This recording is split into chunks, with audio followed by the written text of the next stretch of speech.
ఇక వివరాల్లోకి వెళ్తే వైద్యులు వైద్య సిబ్బందికి రక్షణ కల్పించేందుకు ప్రభుత్వం తరపున అన్ని చర్యలు చేపడతామని జిల్లా కలెక్టర్ ఎంఎన్ హరేంద్ర ప్రసాద్ తెలిపారు. 2024 ఆగస్టు 9న కోల్కతాలోని ఆర్జీకర్ మెడికల్ కాలేజ్లో విధుల్లో ఉన్న పీజీ వైద్య విద్యార్థిని దారుణంగా హత్యకు గురైన విషాద ఘటనను స్మరించుకుంటూ వైద్యులు, నర్సులు మరియు ఆరోగ్య సిబ్బందికి సురక్షితమైన పని వాతావరణం కల్పించాలనే సంకల్పంతో కాకినాడ రంగరాయ వైద్య కళాశాల ఆడిటోరియంలో కాకినాడ గైనకాలజిస్ట్ సొసైటీ ఆధ్వర్యంలో ఆదివారం అభయ డే కార్యక్రమం నిర్వహించారు.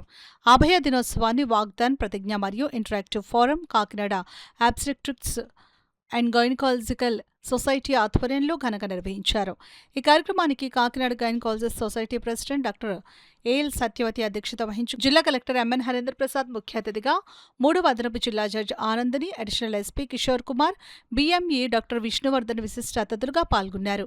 ఈ కార్యక్రమంలో భాగంగా తొలుత అభయాకు 2 నిమిషాల మౌనం పాటించి ఘన నివాళులర్పించారు. ఈ సందర్భంగా జిల్లా కలెక్టర్ ఎంఎన్ హరేంద్ర ప్రసాద్ మాట్లాడుతూ, చట్ట ప్రకారం వైద్యులు, వైద్య సిబ్బంది రోగి ప్రాణాలతో పాటు వారి రక్షణ కూడా జాగ్రత్తలు తీసుకోవాలని అన్నారు. అడిషనల్ ఎస్పీ కిషోర్ కుమార్ మాట్లాడుతూ, హాస్పిటల్లో ఇటువంటి పరిస్థితులు వచ్చినప్పుడు ముందుగా పోలీసులకు సమాచారం అందించడం ద్వారా వైద్యులకు, వైద్య సిబ్బందికి పూర్తి స్థాయిలో రక్షణ కల్పించేందుకు తమ వంతు కృషి చేస్తామని అన్నారు.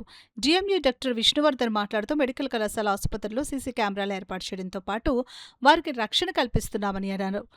ఆర్ఎంసీ ప్రిన్సిపల్ డాక్టర్ ఉషాకిరణ్ మాట్లాడుతూ, డాక్టర్స్, స్టూడెంట్స్ వారి ప్రాబ్లమ్స్ చెబితే తక్షణం నివారిస్తామని అన్నారు.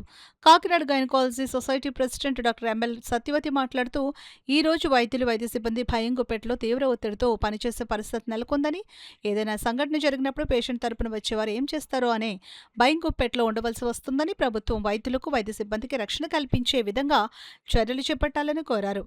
జూనియర్ డాక్టర్స్ తరపున డాక్టర్ హరికృష్ణ, నర్సుల తరపున విజయలక్ష్మి మాట్లాడుతూ వారి ప్రాబ్లమ్స్ వివరించారు. డాక్టర్ ఫణికిరణ్ ఈ కార్యక్రమాన్ని నిర్వహించారు. మెడికల్ ఫ్రెటర్నిటీలో సెక్యూరిటీ అవసరాల గురించి ఒక పెద్ద ఆహ్వానం వచ్చే విధంగా మనకు ఈరోజు ఈ అభయ డే నిర్వహించుకోవడానికి కారణమైన సందర్భంగా వారికి నివాళి అందించడం జరిగింది. దాంతోపాటు జిల్లాలో ఉన్న హాస్పిటల్స్, ప్రధానంగా ప్రభుత్వం మరియు ప్రైవేట్ హాస్పిటల్స్లో ఎటువంటి సెక్యూరిటీ అరేంజ్మెంట్స్ ఏర్పాటు చేసుకోవాలి, భద్రత అక్కడ పనిచేస్తున్న సిబ్బందికి ఏ విధంగా కల్పించాలి అనేది మీద చర్చించడం జరిగింది. ఈ కార్యక్రమం Kakinada obstetrics and gynaecology society ఆధ్వర్యంలో చెప్పడం జరిగింది. ఈ కార్యక్రమంలో నాతో పాటు అడిషనల్ ఎస్పీ వర్యులు, అదేవిధంగా 3rd ఏడీజే వర్యులు, డిఎంఈ ఆంధ్రప్రదేశ్ వర్యులు పాల్గొనడం జరిగింది. ఈ కార్యక్రమంలో ప్రస్తుత పరిస్థితి ఏంటి, ఇక్కడ ఉన్న సిబ్బంది ఏదైతే ఆరోగ్య సేవలు అందిస్తున్న ప్రైవేట్ మరియు ప్రభుత్వ సిబ్బందికి ఎటువంటి సమస్యలు ఉన్నాయి, ఆ సమస్యలను ఏ విధంగా పరిష్కరించవచ్చు అనేది మీద చర్చించడం జరిగింది. వాళ్ళు ప్రధానంగా హాస్పిటల్స్లో అవుట్ సైడర్స్ వచ్చి క్రియేట్ చేస్తున్న ఇష్యూస్, అదేవిధంగా ఈ మధ్యలో జరుగుతున్న మాబ్ అటాక్స్, కొన్ని ప్రైవేట్ హాస్పిటల్ మీద జరుగుతున్న దాడుల మీద వాళ్ళు సమస్యలు రైజ్ చేయడం జరిగింది.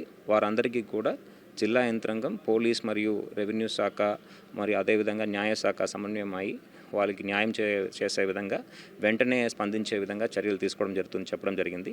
అదేవిధంగా మన ఆర్ఎంసీ కానీ అదేవిధంగా జీజీహెచ్లో కానీ జరుగుతున్న ఇష్యూస్ని వెంటనే స్పందించే విధంగా అక్కడ సెక్యూరిటీని పెంచుకొని, అదేవిధంగా ఉన్న పనిచేస్తున్న మహిళలందరికీ కూడా వాళ్ళ ఒక హక్కు గురించి అవగాహన కల్పించే విధంగా చర్యలు చెప్పడం జరిగింది. సో దానిలో ఏంటంటే మాకు డాక్టర్స్ రక్షణ అండ్ ప్రజల భద్రత ఇలాగా ఇవన్నీ స్లోగన్స్ చేయటం జరిగింది. సో మెయిన్ ఏంటంటే ఇప్పుడు మేము సొసైటీ పరంగా మేము ఓన్లీ ట్రీట్మెంటే కాకుండా సొసైటీ ఇంప్రూవ్ అవ్వడానికి ఇప్పుడు గవర్నమెంట్ చేసిన ప్రతి ప్రోగ్రాంలోనూ మేము పార్టిసిపేట్ చేస్తున్నాం యాజ్ అ గైనకాలజిస్ట్. ఇప్పుడు ప్రధానమంత్రి గారి మాతృత్వ ప్రోగ్రాం ఉంది. ప్రతి నెల 9వ తారీఖు మేము పిహెచ్సిలకు వెళ్ళి ప్రెగ్నెన్సీ వాళ్ళందరినీ ట్రీట్మెంట్ చేస్తున్నాము. అలాగే ఎనీమియా లేకుండా, అంటే రక్తహీనత లేకుండా మేము గవర్నమెంట్ స్కూల్స్, ఈవెన్ ట్రైబల్ ఏరియాస్కి వెళ్ళి మేము సొంతంగా మా గైనిక్ అసోసియేషన్ తరపున టెస్టులు చేసి వాళ్ళకి ట్రీట్మెంట్ ఇవ్వటం జరుగుతుంది. అండ్ వాళ్ళందరికీ అవేర్నెస్ తీసుకురావటం ఏంటంటే మనం శుభ్రంగా ఎలా ఉండాలి, అండ్ మెన్స్ట్రుయేషన్ గురించి ఇలాగ హైజీన్ ఎలా కాపాడుకోవాలి, దాని మూలంగా హెల్త్ ఎంత ఇంపార్టెంటు, ఏమేమి తినాలి అండ్ పోషకాహారం ఎలా తీసుకోవాలి, ఇలాంటివి కూడా చాలా ప్రోగ్రామ్స్ చేస్తున్నాం. బట్ ఏదైనా ఇప్పుడు మా హాస్పిటల్లో ఇప్పుడు కాంప్లికేషన్ అనేది బుక్స్ వరకే పరిమితం కాదు, ప్రాక్టీస్లో కూడా మేము చూస్తూ ఉంటాం. సో అది నేర్చుకుంటాం కూడా, కాంప్లికేషన్ వచ్చినప్పుడు ఎలా ట్రీట్ చేయాలి అనేది. బట్ కాంప్లికేషన్ వస్తే మాత్రం ఇంకా అది సోషల్ మీడియాలో వైరల్ అయిపోయి గ్రూప్స్గా మాబ్స్ వచ్చి హాస్పిటల్లో ఒక భయంకరమైన వాతావరణం సృష్టించడం అండ్ ఒక్కొక్కసారి డాక్టర్ల మీద దాడులు చేయటం జరుగుతుంది. ఇవన్నీ మన డిస్ట్రిక్ట్ అడ్మినిస్ట్రేషన్ కలెక్టర్ గారికి, ఎస్పీ గారికి వీళ్ళందరికీ తీసుకురావాలని ఈరోజు ఎస్పీ గారిని, కలెక్టర్ గారిని అండ్ డిఎంఈ గారిని and additional judge Anandi madam వీళ్ళందరినీ ఇన్వైట్ చేయడం జరిగింది. వాళ్ళందరికీ మా ప్రాబ్లమ్స్ చెప్పుకోవడం జరిగింది. ఎందుకంటే డాక్టర్లు సేఫ్ ఎన్విరాన్మెంట్లో ఉంటేనే, వాళ్ళకి భయం లేకుండా ఉంటేనే మెరుగైన వైద్యం జరుగుతుంది అండ్ పేషెంట్కి న్యాయం జరుగుతుంది అని ఇవన్నీ చెప్పడం జరిగింది. అలాగే రేపు మెమరాండం సమర్పిస్తాము కలెక్టర్ గారికి. వాళ్ళ తరపు నుంచి వాళ్ళందరూ డెఫినెట్గా కలెక్టర్ గారు అయితే హామీ ఇచ్చారు, మాకు న్యాయం చేస్తాము, ఇంకెప్పుడు ఫ్యూచర్లో ఇలా జరిగినా స్ట్రిక్ట్ లా ఇంప్లిమెంట్ చేస్తాము, ఒక గ్రూప్ క్రియేట్ చేస్తాము అని చెప్పి. And thank you one and all, and thanks to the collector గారు for taking such a decision.